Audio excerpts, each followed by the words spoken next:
obi ani me say me ni turumu ba wo de ye di oto wo ye adwuma top media house e wo Ghana ha my for wo ne mo company wo nyina anim say wo ye di oto amanfo we oto pa e wo Ghana ha na onam ne so ya ma obi 1 year won ti ase e wo kasa wan beti wo nya relevant na junkie say James ne atwitwa ho na ho nyina ase wo ba ase wo mba such a useless caricature obi o deserve some chini bi amoche no Afenyo ma kan che ono obekọ game on show I will never mention his name Kwadwo na dika wo ne din nanim purpose na wo bo de ko gina court 4 years and Akufo-Addo omo interrogate me for 11 hours e wo see ade headquarters no mo yesa meeting nyina no obi raise the voice say me o say de me ko ba bi na eja me kwan because me ha Akufo-Addo da there's one ewe man and the story you catch it saying omo trust ade na bibi be si wo Ghana ha. This is Boadu TV, truth and integrity.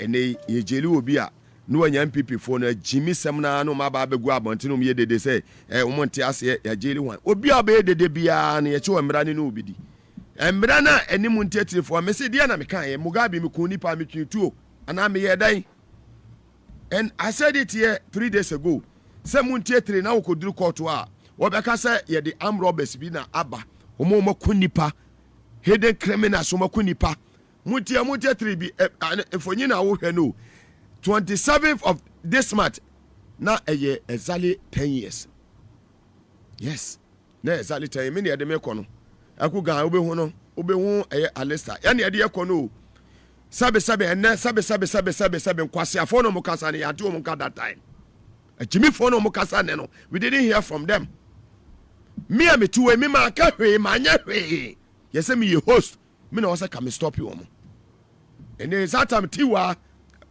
was COP tiwa one and in charge of ministries police station and ya so say de yekono hwe MB before any omo krofo hwe enkrama ya omo do omo begu ho that day na te say de ya de yekọ firing squad se yekọ akokunyen na sabe agimifo mudi kwasa asam na ejele mu ana ya chema na mu yedede ho no anya mokofo no mo say yenyi wo mo and some of them no kwa no say de omo kọ na obisa nkofo na makoto tramo ene eniema mo nuboni ama ma no ubisa asa ho ana ya che ne kro wontimi mo nidi ya che miracle aboaje wo se da bi Raymond Acha. We are waiting for them to bring Raymond Acha back.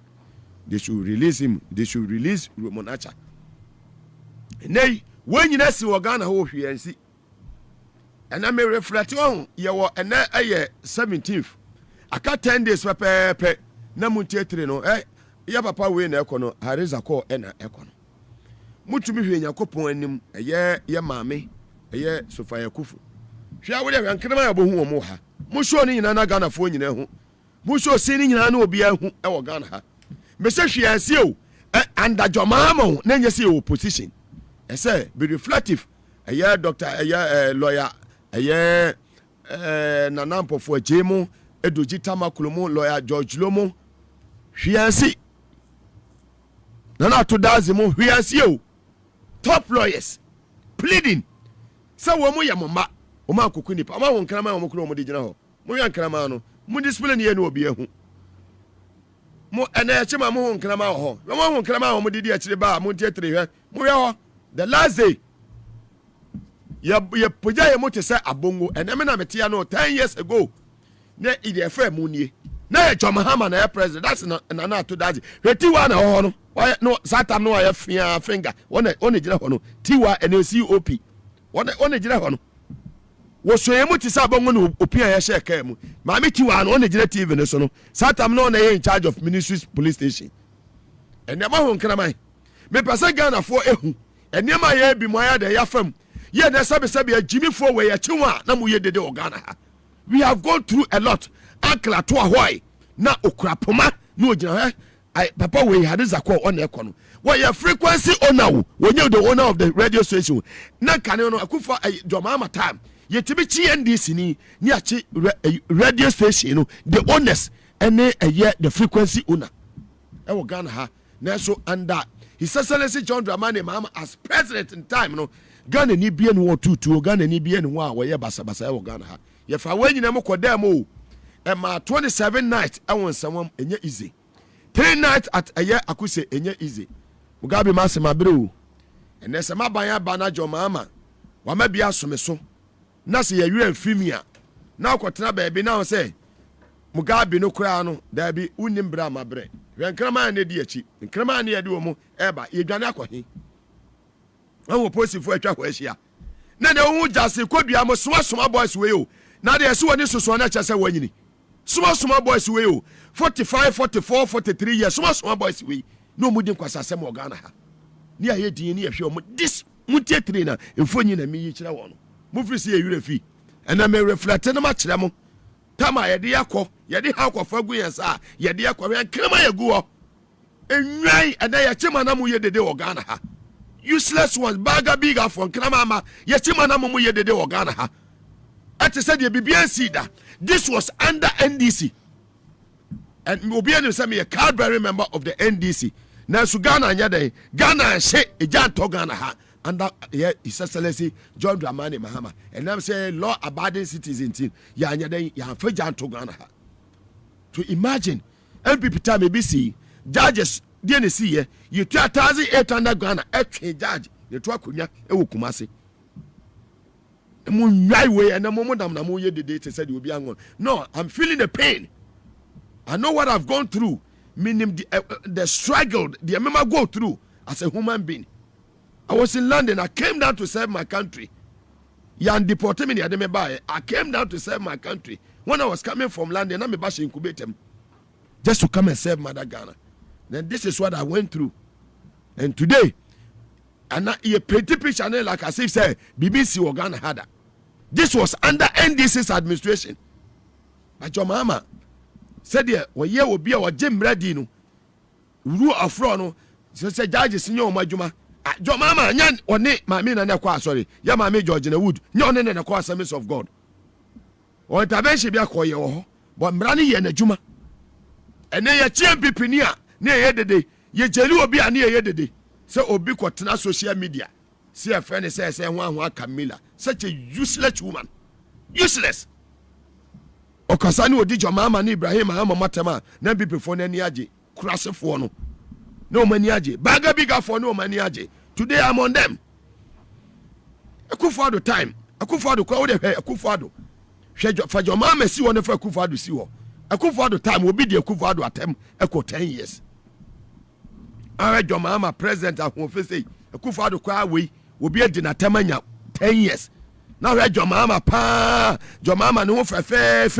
Now did your mama tamna wunya 1 year. Now did your mama to a kufado home. Now dear kufado attempt. Now wunya a year 10 years. Now your mama wunya 1 year. Then yes see.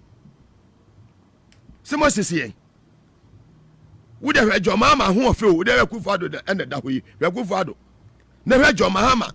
President ya no fe no obi adina tam no onya 1 year na Akufo-Addo time obi anim Akufo-Addo ho fe obi anim say Akufo-Addo de ho fe de we are champion no odi Akufo-Addo wey the others we dina tam no wanya 10 years na jo mama time wanya 1 year see we dey to for ball kamo twa ne be 30 years okoba bi ma oba yesterday me catch you say me this time round me lose guard bia o me tell say my buy na what power unye mistake baby obegina bia no me na mama boa me ho na me nam ever ready battery baby obehia me bia don't make any mistake what to ameto na me so me hwe ma won to first would the taso de ye be finish wo hwa and you see where powerless one be won say to me be and this year week as ye hu ne so MB before ye kochi obi a ne and ye kochi we and wan crash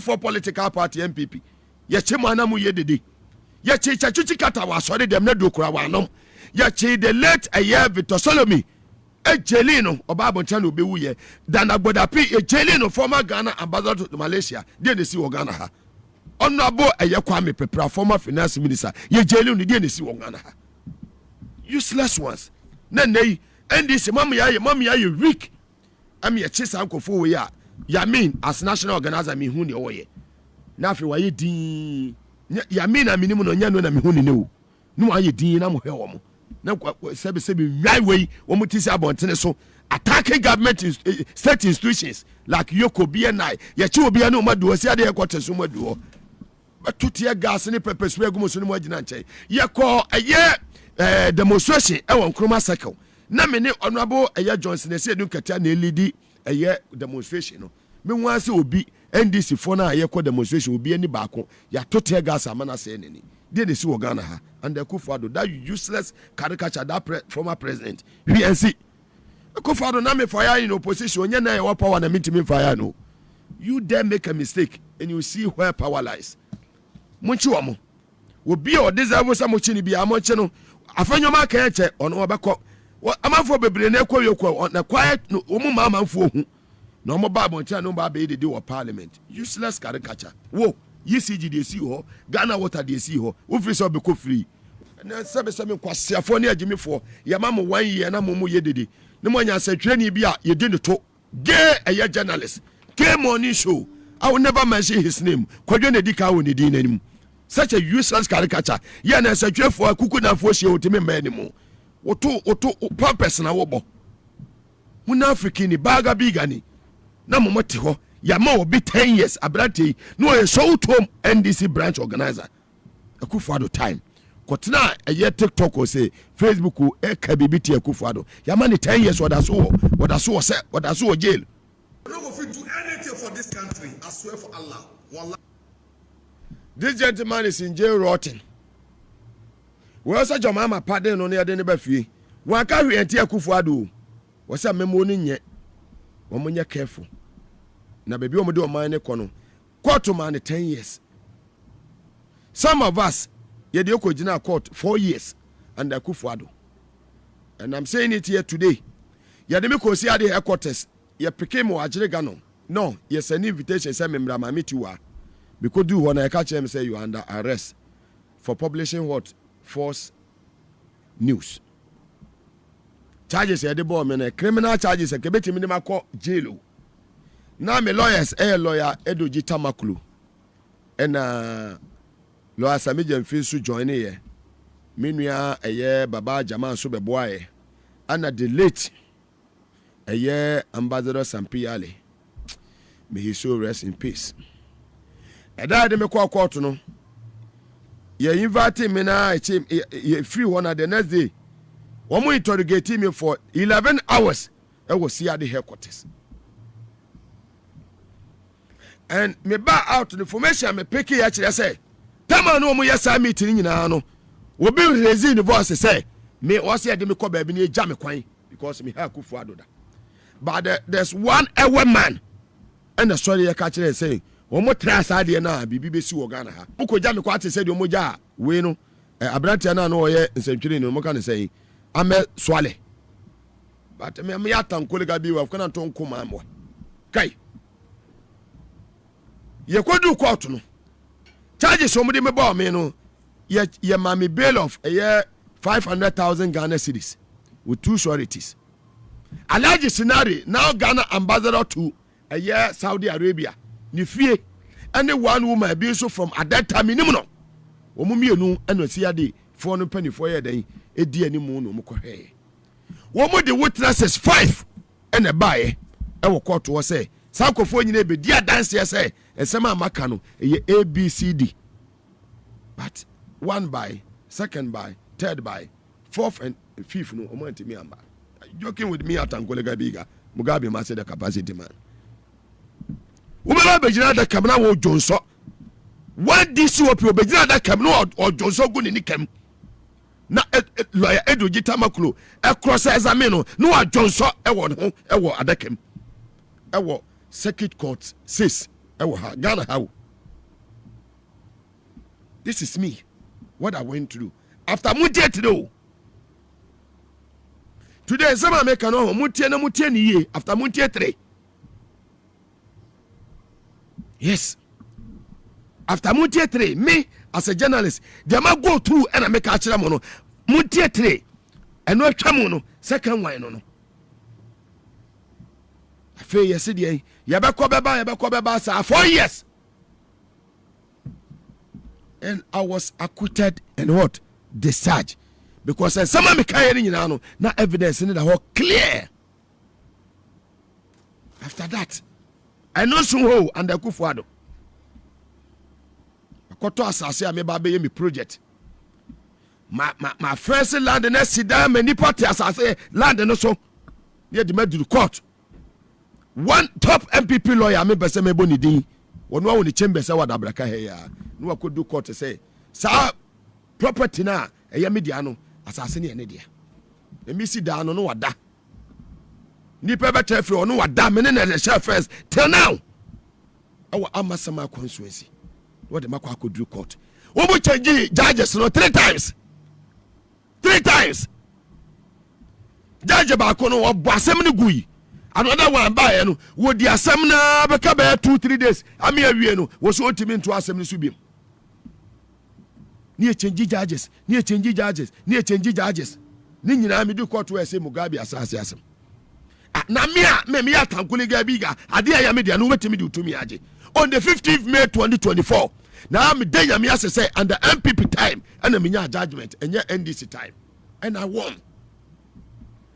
Mameka hu asem o radio so da mameka hu asem o TV so da am obi ate na after some me winning sa judge why me winning sa case no why top lawyer one day me court and am winning no why kufa away prampe wan chambers why adwuma ho se ono a ni chambers ni PMP ni dikan PP ni dikan awada braka they know he was from Central region that also why sofo sa lawyer no so why sofo. And what to mean audacity as actually a petition at the command the former Chief Justice ya friend say why to kunu sa brante bi de Mugabe wono de me makokot na me di bim na me di ye no ne party MPP na wa power nti no judgment no nya ye no enye osusu se bibi wom ye ma judge no e de ne bibi ato ho step aside for some months asa ne ma judge na ye dey after so mu yam investigation na wie checking wo course ni wo bibia hu say Mugabe ni judge ni link bia no and then me come as a man how wicked and people for no mo sitie. Look at me, young man like me obianya 86 years na onu de kire so na your family head una freaking come back today and tell me say you are family head. You see where power lies. Anybody ya go through no you see etra na ya kan Ghana better than you. Ya ye din ya hwese wo mu ane eje wo mu no mu din sanfo saa ya fa basic ane kotoye. Yes, ene me pese me kan sem na mafo hu bra ya bra ene ba bia ya ba beduru.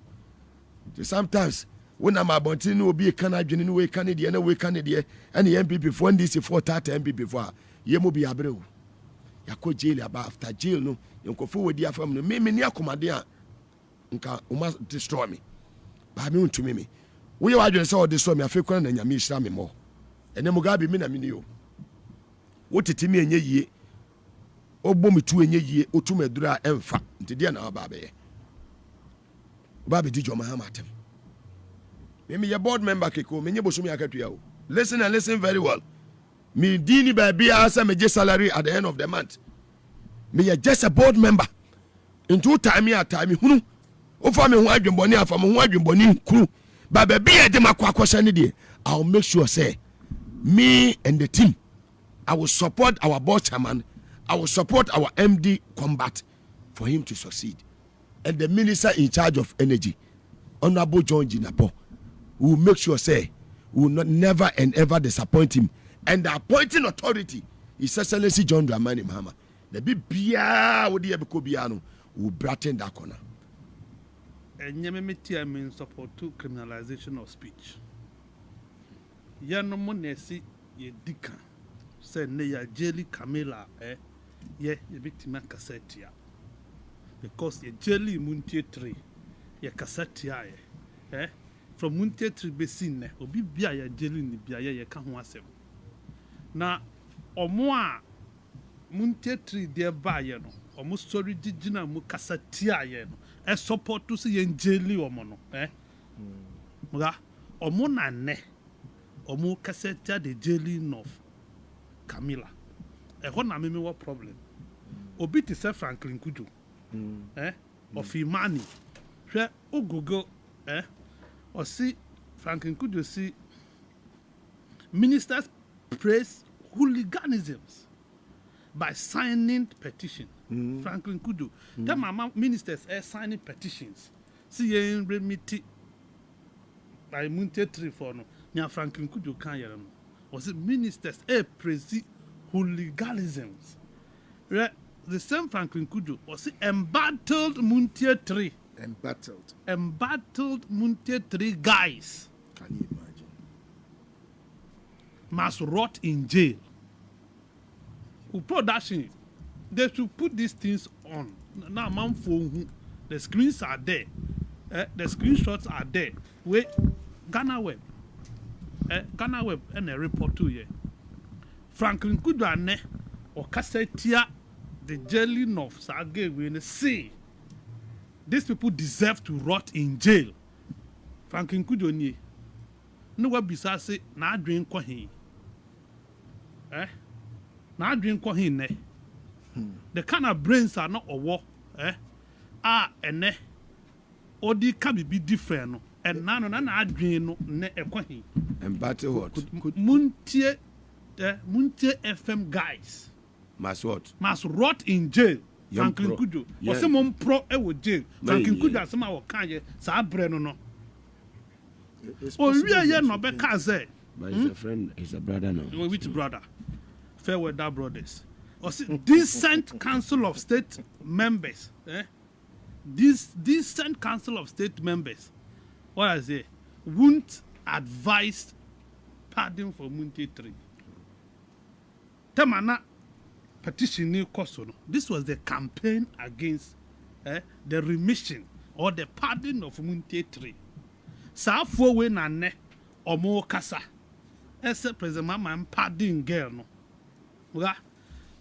There's another one.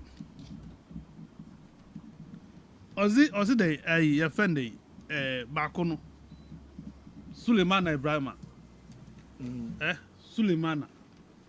Miwaf. Media Foundation for West Africa. Ozi sentencing of Munte 3 apt for law and order. 27 July will be exactly 10 years. 10 years. And Enti amam for you a fee. Omo didia ma cover o ma adwen nti omo nkasa. We are in July. Neboa, esi in July 2016. We are in July 2026.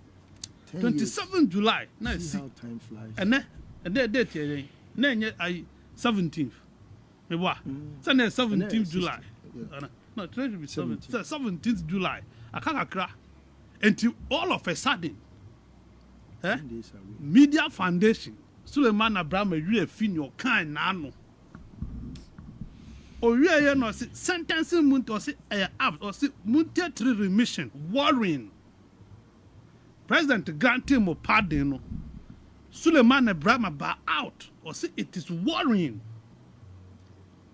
Multimedia yenimunyamu ye before Munte 3 ye jelium. Me trust studio yakasi yeah was studio ni bi. We were there. Me there Ghana ni bi I was see or what tape na video now omo ka say they will rape the judges to bring the video. Omo fa audio cinemra. At that time now we were streaming on live. Omunye now we're streaming on live. There was nothing. Me kai asama alista kan ye. Samson Ladi no mo. Esan kuma mo ne tena joy. SQ adeɛ no. A place interpretation on it. Making it seem massive say. Alista say Ombed repeat. Chief Justice. That was not what Alista said. To quote Alista or say as na Charlotte Sasson anaba. Tatem na no mo person omu yi na di no. Na discussions now but now can now see about the health insurance issue. Yeah. No, using health insurance cards to register. Yes. And also Mama na koyo ba. Chief Justice your ba na we your band na nya sure see e be ba ni omu ye. Some you know ye be back Ghana ha. Na down for nas. Wait. That was what he said. Isn't that down it for was nas? Justice Sule Gbedegbe who had commented say they will not sit down for Charlotte Osei to plunge That is the it. nation into chaos. What is it? And I'm a press conference say, Sule Gbedegbe ye jaja, any kwan say wanu momu no kika sansem no because the independence of the judiciary doesn't warrant them to be putting stupidity across. Okay. And untino, any kwan say a judge who take his stance, say obi aye law, now obi di aye adwuma under your friend is saying, Papa your friend is saying, former EC. Afenyo. Now obi abe inherit law no so de ye adwuma. Any kwan say mumma saa de no yet say wonu mom saloto say na wa be di Afenyo ade no e na wo ba be create chaos. All right. Gabi. And as I was not down for Nash. So nimba be my amenity. No, so we know ye neighbor or man more be worry no. That was it. To rape me. There was nothing like rape. And Alista is alive. He's not there. Mr. Me there media house be here. And Alista also related to the the then Chief Justice. And no more interpret Yes. So be worry no. Yes. Marry no as rape. And to come on your mobile court. No more here. So mobile pam ya ba was here. Mugabe. Mugabe. And a course. And no mudi jelly for the first time. I don't know. 200 Dimuko. She was the commander for that on the Dimuko. You see, Muga, asema ye can a serious issue. You found jelly a month for 4 months. A charge honest frequency honest for the first time in the history of this country. Say, yeah, Shanghai ye can say, na asema ba esi. So for Yakufu, and I net a presided. Me what? Or say, oh, frequency honest. Until then, at 2 away, Uncle 2 away, oh, crapuma, say, I will go so yard, my minister on Fahon, on my court. Only Hariza corn, they all came and then, almost finally, Bafu in the mo. Who is it? This current Chief Justice, Eric, you see, no, see, no, Nunia Eka, honest, and who to know on. Come on. Now, this same group of people, more kasa because it is mama.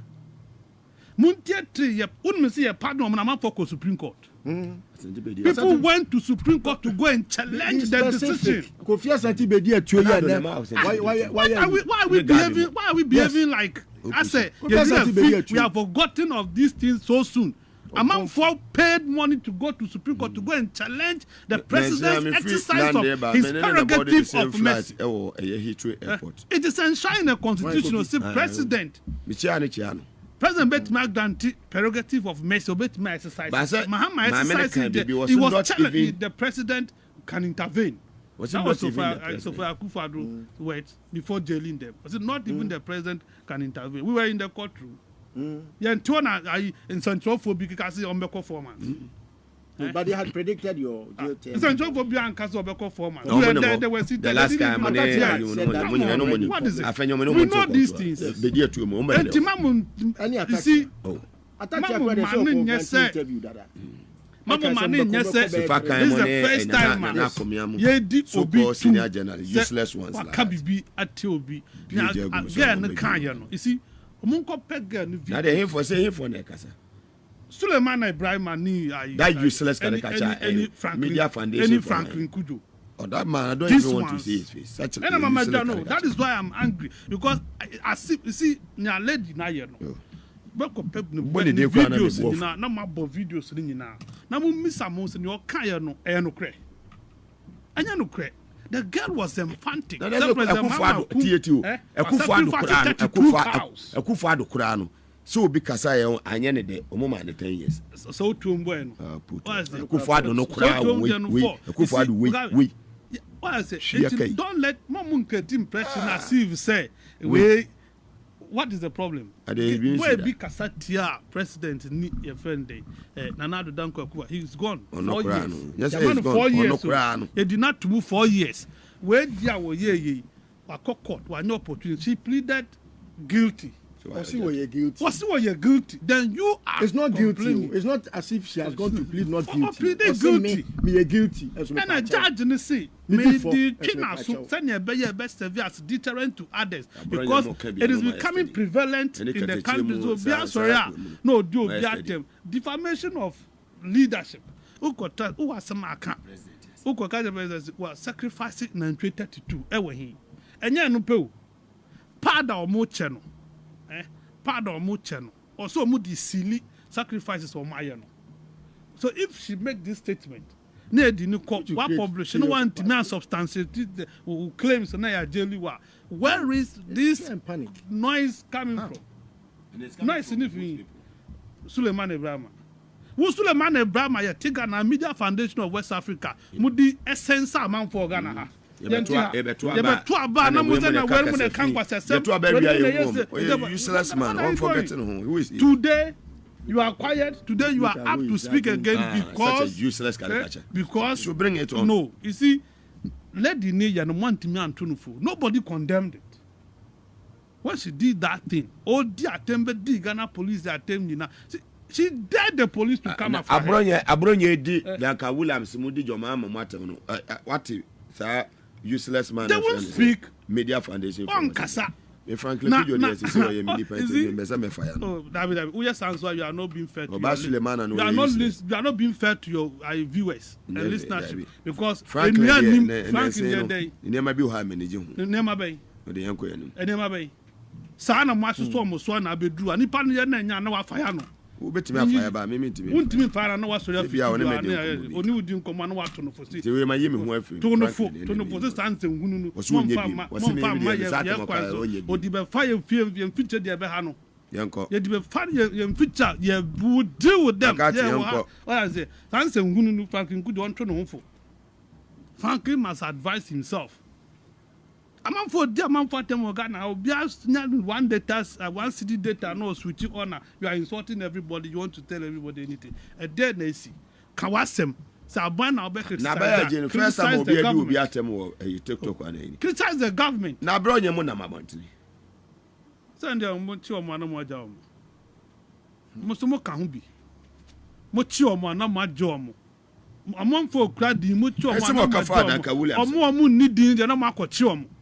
Omo ni di mu chomo na mu jeli omo abanya de na ma jan we mu tu na ma da mu tu na mo a mu ni di da mu ko chomo a mu na mu di omo ko mo ka ho o di one people so see I CID boss or hwe where CID boss mu chomo nyina director CID one dey obetima aju yeah catch and say nya aju nya se chi no pe o mo chi na mu ja omo na nya wo chi obi a is it mo see we are all equal before the law nya sanity and this wo chi Camila na wo timi man 1 year wo chi abro nya no kan kwase me so mi ko me na me kan kwase se na wo timi na so wo Afenyo abo police ni azu mo da so na mo ntimi pro Afenyo wan marking why dey wa mo police ni azu what does you dey on na mo ntimi prefer charges to against no mo yes na na ma police ni azu na the video ni o ana o production fantos on na onre o production mo fantos man on re mo si wo hu ye mo man video Kevin shame the devil or shame the angels. You see, and no nobody says that obi support to see a jail obi. Nobody is happy. But at least we must be responsible. Mugabe, free speech and yeah, absolute. Here Indonesia, 2025 year. When we saw jail again, we say, or see Jesus, and unity. Or you let them Google. A girl was a TikToker was jailed for merely advocates that Jesus Christ to go and save Uncle Trinity, Uncle Unity. Send me the free. Why is it? Or Jesus Uncle Unity. And he are jailed. Indonesia, 2025. You can Google. You get it. Google. There's a lady jail for saying said Jesus should go and cut his head. Now Jesus wahunu. Jesus cry hunu now be car some fan no ma jailino. Na mama o na o yo bi nyankopon na wo di na tender kan zam fun fan zo democracy ye yasua trial the cat democracy na think say we are over learning it ye be as if say ye na ti democracy asisi no bia no it shouldn't be the case say man me na di me enemy edi obi a enino na ye nyai ma na ye some ba na ye no he enano ebi mu de ba ye no amanfo gigina mu petition kro mo so mo ntia ase amanfo sani petition kwa se ye kopa president atwoso on using the prerogative of mercy omo ye sani do ma mo absolute pardon no so ni sa enu nti no ma mo absolute pardon me meti hai eye me ya omo serve wie mo sanya 1 month and sana president grant you remission president crown enu kwa remission on my so my nak on my say 3 days and mo kwa se mo court mo appeal no mo to adinugu yes o tina untimi nya mp oh da be ye dia na nya sanity mpa che open and this say yes serve 27 days no and the president say the 3 days can ho na nya 1 month no ma remission the remission na claim mo hu so with my minister let me clear bibia every position I want to contest I can contest that is fine and yes I dan kema mo appeal there be fi bia na actually asa fantastic entaman for yesterday mo be kokko pad mo be kase yem patcho mage na mo nka mo anu nto mo ni right because enra ebisi ye no mo nsam keka eche say you don't support mo ka na na kire mo ka kwa bi say enya atwuma na hypocrisy no ene kind of hypocrisy no say o ye nne akasi o ye think tank o ye nne akasi is it gay for nyina ka bi can you imagine that can you imagine that gay for bi ka bi you see free speech dey betimi aka betimi atre ya adu ye atre ya adu betimi atre ya adu utimi se line no wo as a volleyball so cross line na foul and I foul ujina line no so there yeah njo as enti kawasemba know the line or watch the line be within your territory don't go beyond cross it who cross so e dey asem bro asa know this and be free. You know, be the cross a loss. Na sa girl no no kan ye. O si girl na ye chin first no. Ba mi aba no. No small girl na girl na ye popular nto onzo be ye. Ye chin a party for be ba. O be popular internationally obi a no ba na wa yes. No wa be celebrity. Enti na wo ye win. That thing is there. Those videos are there. No di ko ya ade no. Enezi a chi wo bi akra mai. Chiwu you be ama o MB before na nko wan ko ye omuri ni ko na me hu mo sisabo video no mo ba ye di uko 1 year obi an ko jaw ba me an ko jaw ba me na o different he won't go o ma ho mpo mbehwe Nsawam ho onsi ho ama for that so hospital kra mo ye ma mo be kateche de na ye mo bo ya kateche ye nua wa ti atna hada host ye oh see yanko yen menya katije ne yanko yen ko ba se onu so wajibia ne wodamu a be ko mo man ya o be so hospital e dey nya ne dey but point of correction kateche ya oni ho enu da be ye nya katije yanko yen busia na guba ma me ba sira kasa ma boafo a bo adwumade adwumade no ye nya katije de no nto mesremo ya ba sira divine help eba center omo na de wotwa heba powder de abadwa so natural mineral water super ba Ghana fo nyina yatum the stay by stay safe campaign from MPA power specialist about hospital ma me adu ya se beja yaresa Safari Valley Eco Resort echi Victory Garlic Mesa na Hebron Hills International School 9 cc anu mo be kan ho Okada 24/7 download app no na baby wo bia no ope Okada na ko baby Okada 24/7 na fe wakan agum na yenkonkon a free Monday ko no ye bebo mo ho dawuro ewa chance wa bia na me call this but don't go to Katechi no that's it and when you be all set na no I'm not discussing okay but what circumstance no so deal with the issue so please listen allow me to do my job listen so who is the host here Listen, he says he's our brother. And also, actually, says for your brother. Please retract and apologize. What? Before we continue, Charles, do the so let me correct the statement. Retract and apologize. But he's not your enemy. He's not your enemy. He's not my friend. So let's leave it. He's not your enemy. Let's move on. So yes. Once a soldier, your former once a brother. once a soldier. Always a soldier. So he's your former brother. Now, me No, it's not. Oh, na me ne kete nya banta no. Eya woni bobi ansa na. Ba bi kwa na me nim me hia na. Eya mo na woni bobi na be ka say mo sisi ende. Jano, what can we did that ignorantly. Oh dear, we don't have enough time. Listen, let's carry on. So, can I be pet, sir? Indonesia TikTok now or Indonesia TikTok now. You're dealing because or see Nyankopon koyi Jesus nkoyi ni timi no. Me pass any man na nko ese media tro. I say, intimate so the man to I will send that thing to your production no mum fan to adeno so my. But eno near kano. Se wo si Franklin ye wunua me wo firi oti Franklin firi likpe. We are brothers. Likpe. O firi likpe. Likpe mat. Central Kofi. Likpe mati. Yeah. O firi go o sa for no no. Na ma man to. Mo no ma to sa ni. Tina na ni abere. But on this subject, enye bia wo fi enye bia minimum. You can't if you have been a hypocrite, we will let you know say you have been a hypocrite. So we just wondering with fear. If you are not wearing your brain, we will remind you to go and put it on. Mine reflected too much. Let's deal with the other issues. Listen, over to you. 40 minutes inside 5. We have 20 more minutes to end the show. Charles, I've been reading your write-ups and I think I get a lot of lectures. And so I take a lot of notes also. However, some of them I challenge are not. I think you get a bit extreme on some biases and but because it's a whole subject that will take my time. I condemn you on that, but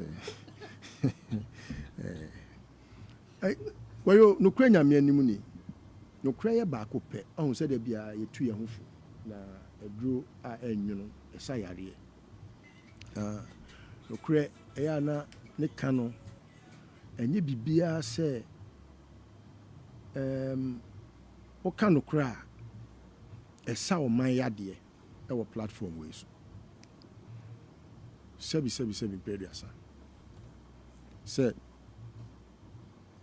me hwɛ ene wo mo kasetia tribunal ekoso no na omo analysis no is to a certain historic analysis via na it wasn't in a democratic regime na say even in democracy me hwɛ omo track record the kwanya Akufo-Addo fa so after the 2020 election ono anim se wa lose e use ani yebo anom e dey entrench power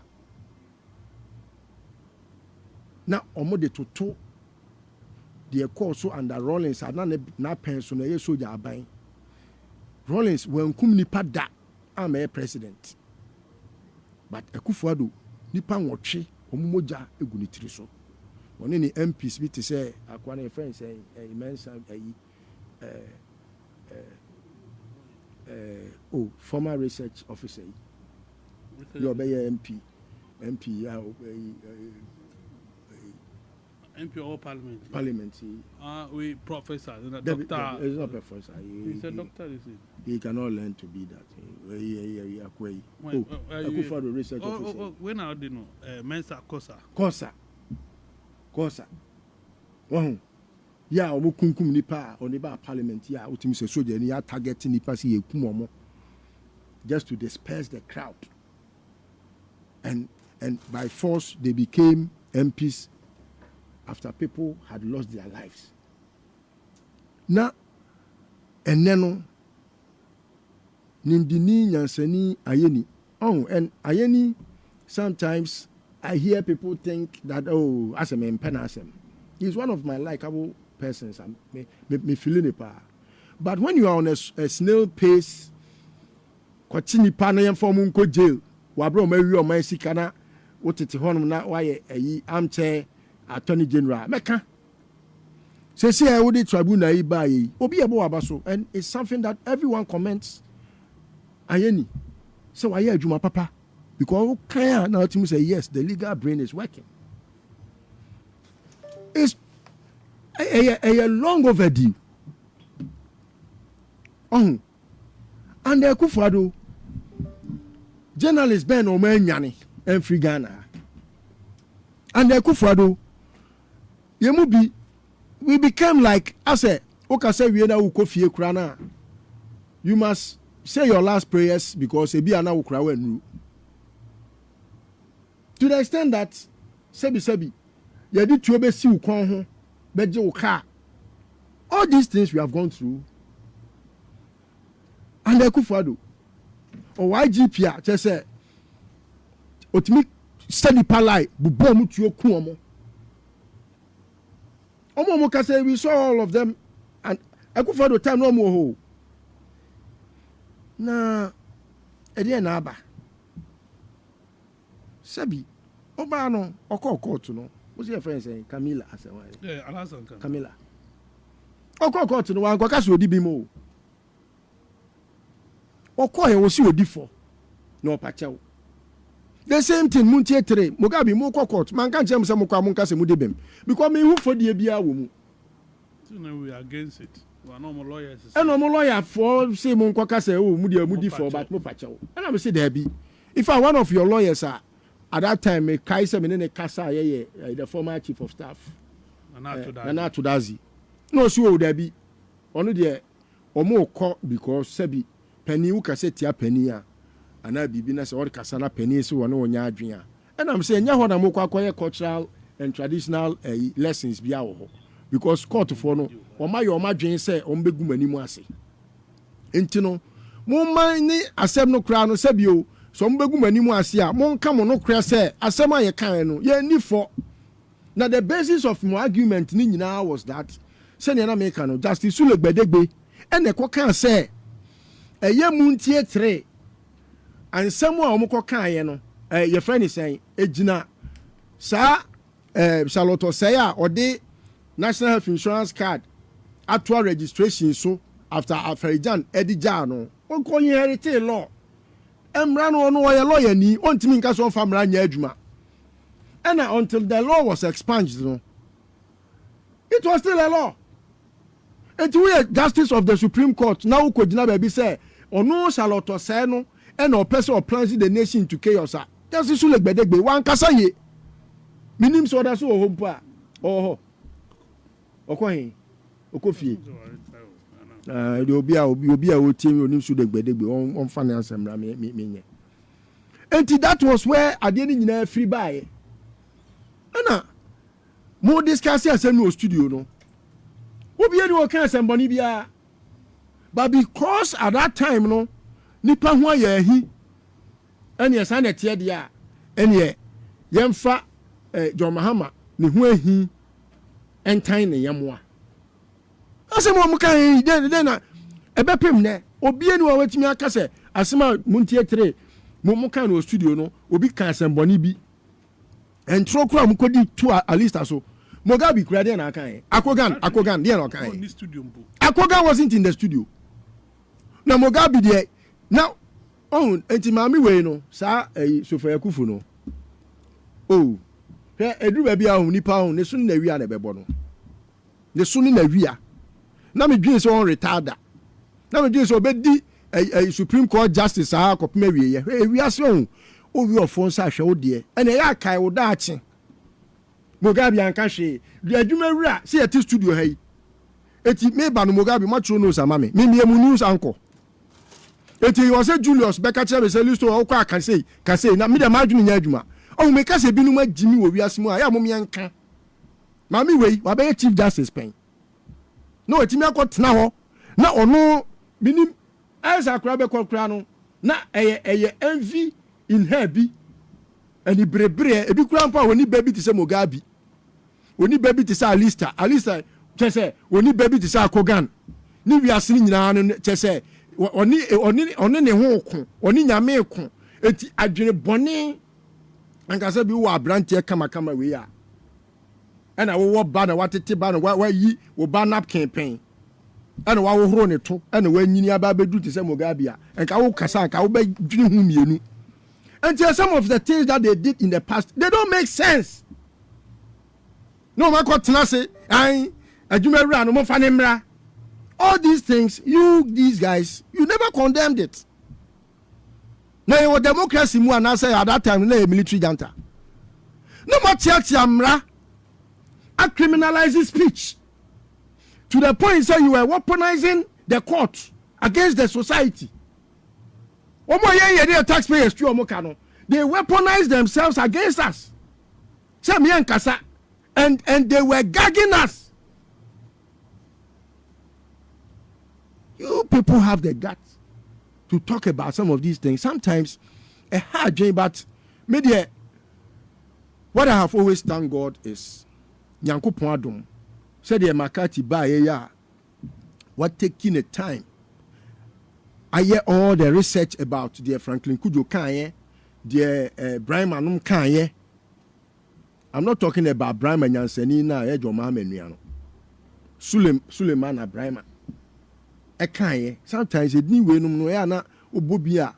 Tu say Joma Menua Brian Nyansa wo abutre akrokro kasade. Ya he Brian Jimmy Foyi. Kwase asem me metim ba bi. Wakwa tro say me kasa nye. Wo Jimmy Foyi wo ni Nyansa ye de kasa wo radio so. Na me be tena me studio na me come say we are. Na akwa tro no wa now they akwa to internet so. Now wait, I didn't have his time to sue him because wo kwase say no na be tire me Nyansa say me nkasa. Ya kwa to ba wo peska dia enkwase asem krono ntantia. Oh, let's leave them. Now, with the Mugabe, Kamala and Yedna Kotum. Say, Judge, no. Some was why Tantia, Munko Siu Judge, no. Some Muntimato swear upon it that Hamuniska, Mumranam Topetru, Mamma Munko Sheno. Because John Mahama, on ya bois. Oh, you pa Mojajanimu. You dead the system, and the system has gone according to the law. What was the only judge in the appeals court? No one monko. Muntimi appeals court, so I'm monko sipono. Yadina judge no one making the statement clear. What only judge in the Yadrino, Opa, Trotisis, bed 1,000 pages will be found. Wakako sim, when they nipanche muntie. Now about we nipache Mugabe. We nipache Kogan, we nipache Alistair. And then as our cherry picking lifestyle, be said here, a koha, and we are in support. Look at someone like Atatia. Look at what the declaration was on AFN, Peace FM News. Now, Atatia, who will be to say Mugabe will fear, and Shawanum. Okuya feels in national aggression. Ah, I'm a fear for your central. Nani Panya Obi and Toby. Who are you? Mukwa school mo bon bibia. Mukwa you don't even talk long. Kwa sasa kwa na mutigana na mudie. Oh, anuntina. Wa hwe ya. Now say NDC for me no ma kwa. Say, don't ever trust this Ghana Bar Association. Usa na say almost starting so mo association. Ayi akokura yi samokujeto. Wani konya class. Because wo mo yet say Bar Association ni MPP institution. And anything because is the most useless institution in this country. It's the most useless association. Because you see, when it's a justice system and it's a democracy, we should be fair to each other. What do I say? Now, how comes that here will be a MPP lawyer? Oh, if all these are lawyers, how would I respect them? Because you have four. Oh,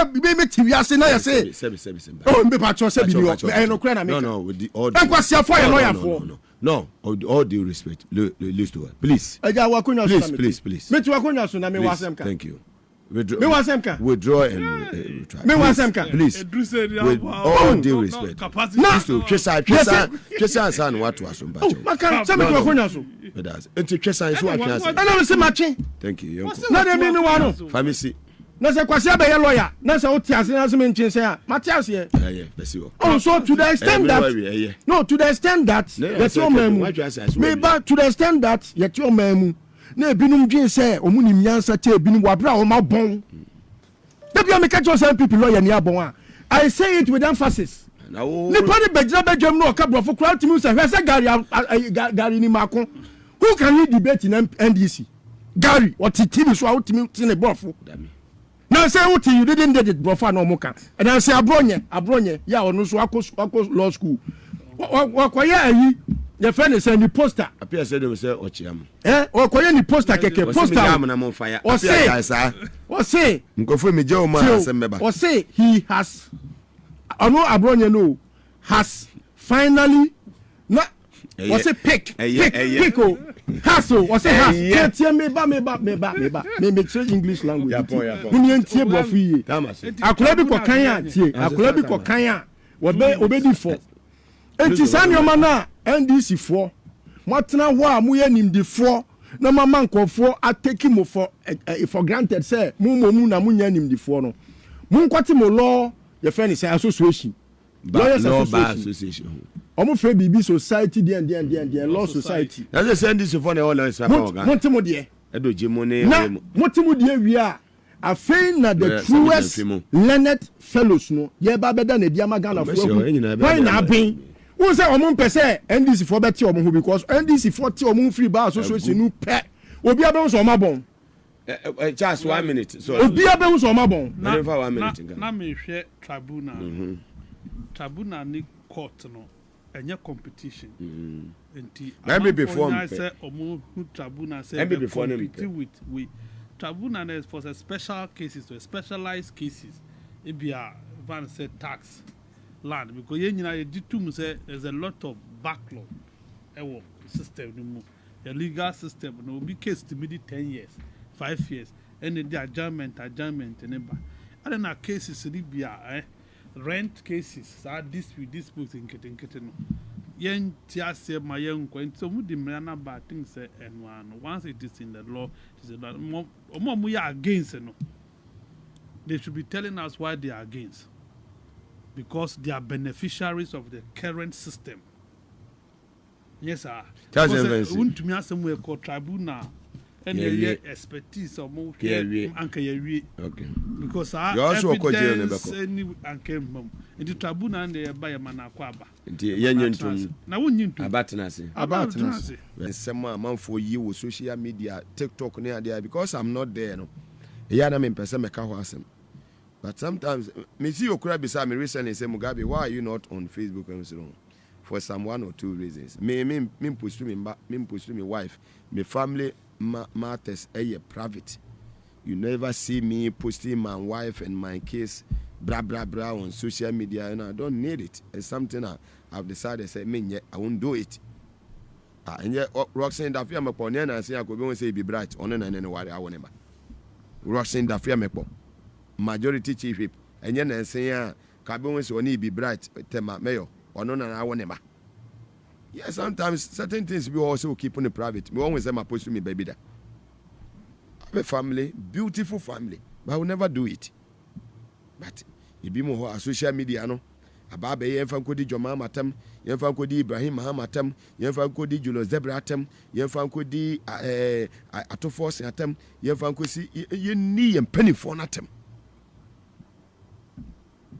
Na obia only standard when you obia o na wa camera sin enim na odi Joma matam bako akọhwe say krasofo ni nyina no mo MPP for until land and say ho jollof ho ya no what Ghana ha no di 77 nsɛmfo obi akobi and that obi administration so obi ye bi nya 10 years Joma ma time obi akobi ayeden enya 1 year enya 1 year ne enya nsantwire ni a ono na ke cancer ntwire for papa kro Ghana ha ye fresh senior journalist for kra na say omom di mu a ni suban bi ye won hunti yemfre no I will not even mention his name and I will not even my mommy and glorify no and forget no what you say century for you do moto de me can glorify o say yenya century ni bi you didn't to Ghana we are Juma one of the top media houses in Ghana you didn't to ye ne wo say why junkie and am for ye programmer we won so on machi on to me man